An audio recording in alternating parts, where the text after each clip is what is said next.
আজকে হরিপুরবাসীর বৃহত্তর কল্যাণের জন্য আপনারা আমাকে বিজয় করার জন্য মাঠে নেমেছেন।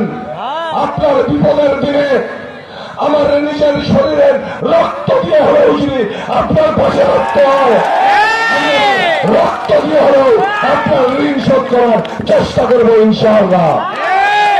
আজকে বাড়িতে ফিরে গিয়ে 8 তারিখে বিজয় অর্জন করা পর্যন্ত আপনাদের যার যা কিছু আছে তাই নিয়ে আপনারা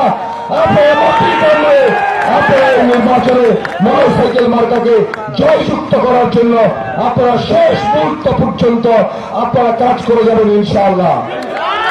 আমার সঙ্গে যেহেতু নেতারাই, আমি যেহেতু নেতা ছাড়া নির্বাচন করছি, 8 তারিখের বিজয় মিছিলে আমার সাধারণ জনতা সামনের কাতারে থাকবে ইনশাআল্লাহ।